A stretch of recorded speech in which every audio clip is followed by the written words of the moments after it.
काव्या कथा अमृत। जय श्री श्याम। दोस्तों, पूरे साल में 24 एकादशी आती है। सफला एकादशी तीसरी एकादशी होती है। पौष माह के कृष्ण पक्ष की एकादशी को सफला एकादशी के नाम से जाना जाता है। कहते हैं कि इस दिन व्रत आदि रखने से सारे कार्य सफल होते हैं, इसलिए इसे सफला एकादशी के नाम से जाना जाता है। इंसान को लंबी आयु का वरदान प्राप्त होता है।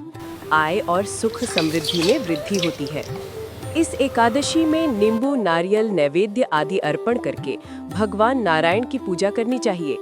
मनुष्य को 5 सहस्त्र वर्ष तपस्या करने से जिस पुण्य का फल प्राप्त होता है, वही पुण्य श्रद्धा पूर्वक रात्रि जागरण सहित सफला एकादशी का उपवास करने से मिलता है। भक्तों, सफला एकादशी 14 दिसंबर 2025 को शाम 6:49 पर शुरू होगी और 15 दिसंबर को रात्रि 9:19 पर समाप्त होगी। ऐसे में उदया तिथि के अनुसार सफला एकादशी सोमवार 15 दिसंबर 2025 को मानी जाएगी।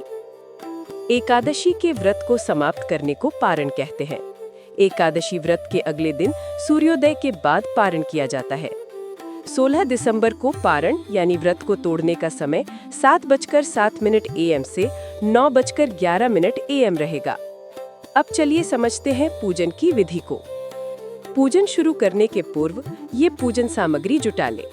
एक पूजा की चौकी, थोड़ी रोली, मौली, अक्षत, साबुत चावल, दीपक, शुद्ध देशी घी, रुई, धूप बत्ती, फूल, अष्टगंध, अगरबत्ती, कपूर, तुलसी दल, जनेऊ, जल का कलश या लोटा।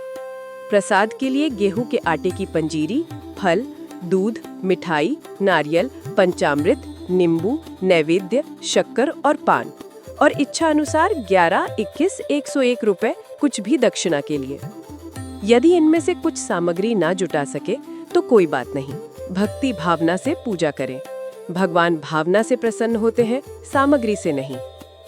फिर पूजन को शुरू करने से पहले मंडप तैयार कर लें। अब पूर्व या उत्तर की ओर मुख करके बैठे। पूजन वाले स्थान को साफ करके चौकी स्थापित करनी चाहिए।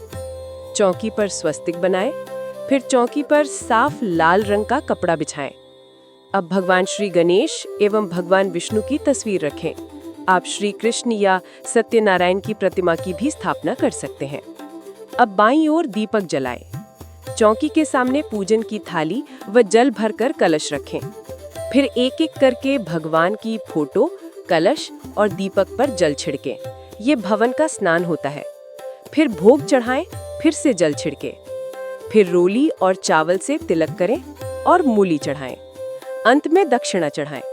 इसके बाद हाथ में थोड़ा चावल लेकर एकादशी माता की कहानी सुने।